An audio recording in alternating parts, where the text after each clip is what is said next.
కార్యక్రమానికి రావడానికి ఒక చిన్న స్వార్థపరమైనటువంటి అంశం ఏంటంటే నేర్చుకుందామని. దాని గురించి మాట్లాడేదానికి నాకు నిజంగా దాని గురించి పెద్ద డేటా లేదు. నేను అదే చెప్పాను, మా నరసింహరావు గారు అప్రోచ్ అయినప్పుడు కూడా నాకు దీని మీద అంత డేటా కాన్ఫిడెన్స్ ఇంకా లేదండి అంటే, వారు పాపం అప్పటి నుంచి రోజు వార్తాపత్రికలో వస్తున్నటువంటివన్నీ నాకు పోస్ట్ చేస్తూ ఉన్నారు. అవి చదివేదానికి కూడా కొంచెం బద్ధకంతో పాటు టైం రెండు కూడా అడ్డం వచ్చినాయి. ఏదైనప్పటికీ నా స్వార్థ ప్రయోజనం కోసం వచ్చాను కాబట్టి ఇక్కడ మాట్లాడక తప్పదు, కొత్తగా పిలిచారు కాబట్టి. ఎక్కడో ఈ మధ్య కాలంలోనే ఏదో వీడియోలు చూస్తా ఉంటే కనపడింది, eternal vigilance is the price paid for the democracy. అంటే నిత్య జాగరూకత అనేది మన ప్రజాస్వామ్యానికి ఇచ్చేటటువంటి చెల్లించే మూల్యం. ఇది విన్నప్పుడు చాలా సంవత్సరాలు అయింది. విన్నప్పుడు దాని ప్రాముఖ్యత, దాని యొక్క యథార్థత అనేది అంత అర్థం కాలే. డెమోక్రసీ ఇస్ డెమోక్రసీ, మన కాన్స్టిట్యూషన్ డిక్లేర్ చేసింది, ఎక్కడ పోతుంది? కాన్స్టిట్యూషనే దాన్ని రక్షిస్తుంది. Constitution whole and soul. అది రావడంతో మనకు ఒక పెద్ద రెక్కలు వచ్చిన ఫీలింగ్ వచ్చింది కదా 1947లో. మరి రెక్కలు అలాగే ఉన్నాయి కదా, ఏమైంది? ఎందుకు మనం నిత్యంగా జాగ్రత్తగా ఉండాలనేది అర్థం కాలే ఆ రోజుల్లో. బేబీ వయసు చాలక, అనుభవం చాలక. అక్కడి నుంచి క్రమేణా అది మనసులో ఉంది, ఆ లైన్ అలా ఉంది. నెమ్మదిగా జీవిత ప్రయాణంలో దాని యొక్క విలువ, దాని యొక్క నిజం అనేది గోచరించడం మొదలుపెట్టింది అడుగడుగున.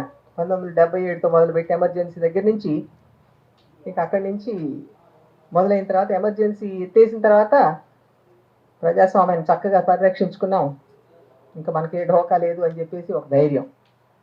తీరా చూస్తే అక్కడి నుంచి అడుగడుగున మళ్ళీ పరీక్షలే. 1950లో కాన్స్టిట్యూషన్ వచ్చినప్పుడు ప్రపంచం అంతా కొనియాడింది మన భారతదేశాన్ని. ఏమంటే ఎలక్టరల్ రైట్స్ సమానంగా అందరికీ, irrespective of gender, caste, creed, religion, region వచ్చినటువంటి సందర్భం 1950లో మన కాన్స్టిట్యూషన్లో. That is the biggest democratic inclusion in the world. ఇవాళ మరి అటువంటి కీర్తి సంపాదించి పెట్టినటువంటి రాజ్యాంగం మనకి ఆ కీర్తిని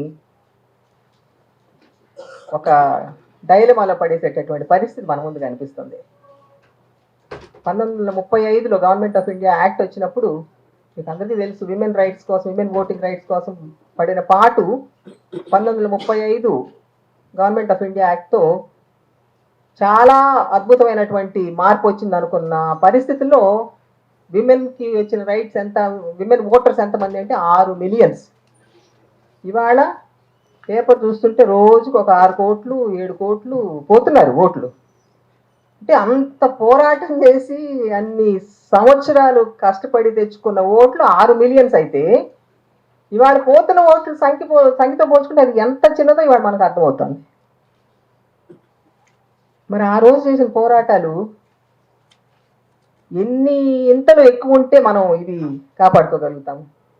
మనకు తెలిసి ఇది ప్రజాస్వామిక. మాకెప్పుడు కోర్టులో జాప్యం ఎక్కడ జరుగుతుందంటే, ముఖ్యంగా ఒక పార్టీకి అందించే నోటీస్లో, మిగతా అంతా కొంత పర్వాలే. పార్టీస్కి సమన్స్ సర్వ్ చేయటం కానివ్వండి, మీ అడ్వకేట్స్ ఉన్నట్టున్నారు ఇక్కడ కొంతమంది, సమన్స్ సర్వ్ చేసే స్టేజ్లో కేసెస్ చాలా ఆగిపోతూ ఉంటాయి. కానీ సమన్స్ సర్వ్ అవ్వంది కేసు ముందుకెళ్ళదు. అంటే ఒక మనిషికి ఇవ్వవలసిన నోటీస్కి ఉన్నటువంటి ప్రాముఖ్యత అది. అతని మీద ఒకళ్ళు కేసు వేసినప్పుడు, ఇదిగో నీ మీద ఈ కేసు పడింది, నువ్వు వచ్చి నువ్వు చెప్పుకోవాల్సింది చెప్పుకో ఇక్కడ అని చెప్పి అతనికి ఆ నోటీస్ పంపించేటటువంటి, అతన్ని ఒక అప్రమత్తం చేసేటటువంటి బాధ్యత న్యాయస్థానాల మీద ఉంది. అందుకని ఆ నోటీస్ అనేది చాలా ఇంపార్టెంట్గా కన్సిడర్ చేస్తాం. అది అందకపోతే 100 సార్లైనా పంపించాల్సిన పరిస్థితి ఒక మనిషికి. ఎక్కడున్నాడు కనుక్కొని అతన్ని సర్వ్ చేసేటటువంటి పరిస్థితి. వీలు కాని పరిస్థితుల్లో అప్పుడు అతని సమక్షంలో అన్ని రకాల ప్రయత్నం చేసిన తర్వాత అతనికి నోటీస్ ఇవ్వకుండా చేసేటటువంటి పరిస్థితి. ఇవాళ చూస్తుంటే మరి రాజ్యాంగంలో 354, 54, 357 ఈ ఆర్టికల్స్ మనకి ఎలక్టరల్ రోల్స్ సవరణని అనుకూలిస్తాయి. దాని కింద చేసినటువంటి చట్టాలే, దాని కింద ఏంటంటే దానికి ఎలక్టరల్ రోల్స్ సవరించే దానికి చట్టాలు చేసేటటువంటి ఒక పవర్ని రాజ్యాంగం ఇస్తుంది ఆ ఆర్టికల్స్లో. ఆ ఆర్టికల్స్కి అనుగుణంగా చేసినటువంటి చట్టాలు వాళ్ళ పీపుల్స్ రిప్రజెంటేషన్ యాక్ట్ కానివ్వండి, దానికి సంబంధించిన రూల్స్ కానివ్వండి.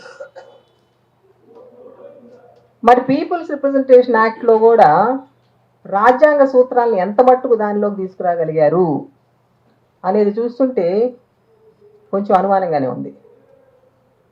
ఇవ్వాలి, నోటీస్ ఇవ్వాలి. ఇప్పుడు వాళ్ళ ఓట్లని తీసేస్తున్నప్పుడు కొన్ని కారణాల మీదే, సెక్షన్ 22 చూస్తే కనుక మనకి కొన్ని కారణాలే, డెడ్ పర్సన్స్ కానివ్వండి, ఇట్లాంటివి తప్పుడు ఉంటే కానీ అవన్నీ, అది కూడా మొత్తం హోల్సమ్గా లేదు, హోలిస్టిక్ సెక్షన్ అయితే కాదు. సో దాన్ని తీసేసిన తర్వాత, తీసేసే ముందు వాళ్ళకి నోటీస్ ఇవ్వాలి.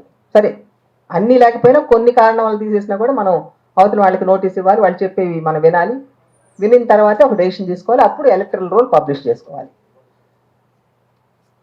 సో ఆ కొన్ని కారణాల వల్ల తీసేసే పరిస్థితిలో ఎలక్టరల్ రోల్ వచ్చినప్పుడు ఆ ఎలక్టరల్ రోల్ మీద మళ్ళీ ఏమన్నా డౌట్ ఉంటే అప్పుడు we can raise our objections. అప్పుడు అప్పీల్స్, ఆ ప్రావిజన్స్ అన్నీ ఉన్నాయి.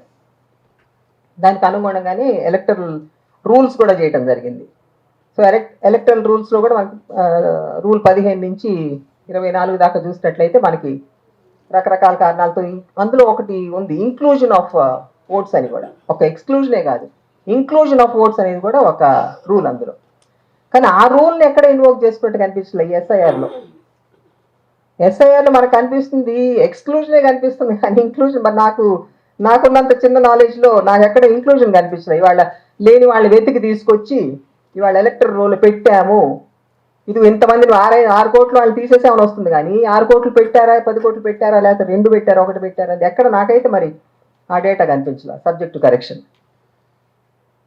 మరి ఒక ముఖ్యమైనటువంటి అంశాన్ని, ప్రతివాడికి ఓటు ఉండాలి, ఒక ప్రాథమికమైన హక్కు కదా.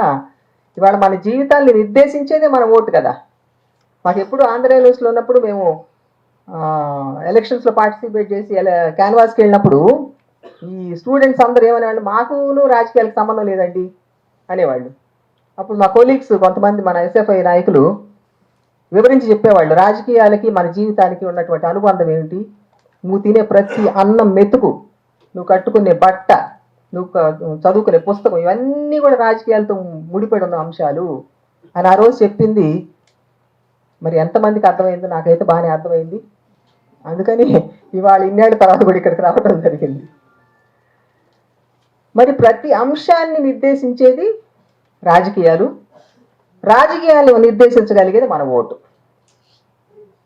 మరి వాళ్ళ ఆ ఓటుని పరిరక్షించుకునేటటువంటి సంగ్రామంలో మనం ఎంత పెద్ద పాత్ర వహించాలనేది మనమే నిర్ణయించుకోవాలి. అందుకని ఇవాళ చాలా భయాల మధ్య బతుకుతున్న, మీకు నిజంగా చెప్పాలంటే నాకు మా ఇంట్లోనే గొడవ. మా చిన్నవాడు ఉండి, ఎందుకు వెళ్తావు నువ్వు ఈ మీటింగ్కి, నీకు అర్థం కాదు, అర్బన్ నక్సలైట్స్ నెక్స్ట్ టార్గెట్, నువ్వు ఎందుకు పోతున్నావు అసలు అని వీలైనంత భయపెట్టాడు. వాడు నాకు నిజంగా మార్గనిర్దేశకుడు, ఎప్పుడు పాపం వాడి అడ్వైజర్ ఫాలో అవుతుంటాను, కానీ కాదు ఇక్కడ మాత్రం ఫాలో అవటానికి లేదనిపించింది నాకు. ఎందుకంటే అది స్వార్థానికి పరాకాష్ట అవుతుంది. ఇక ప్రతిరోజు నేను పడుకొని ఉండగా నా అంతరాత్మ నేను ఎక్కడ జోకొడుతూ కూర్చుంటాను, అది నన్ను ప్రశ్నిస్తూ ఉంటుంది, ఎలా దానికి సమాధానం చెప్పాలి అని ఆ ఫ్యూచర్ బాధను తలుచుకొని ఇవాళ నిర్ణయం తీసుకొని ఇక్కడికి రావటం జరిగింది. కనుక ఆ రకమైనటువంటి ఒక నాలో ఉన్న ఈ చిన్న స్పందనని మీరు అర్థం చేసుకొని ఆ రకంగా స్పందించాలని చెప్పేసి మీ వంతు పాత్రను మీరు నిర్వర్తిస్తూ ఈ యొక్క ప్రజాస్వామ్యాన్ని కాపాడాలని చెప్పేసి మీ అందరికీ ఈ సభా వేదిక మీద నుంచి ఒక చిన్న విన్నపం చేసుకోవడానికి నేను వచ్చాను. నమస్కారం.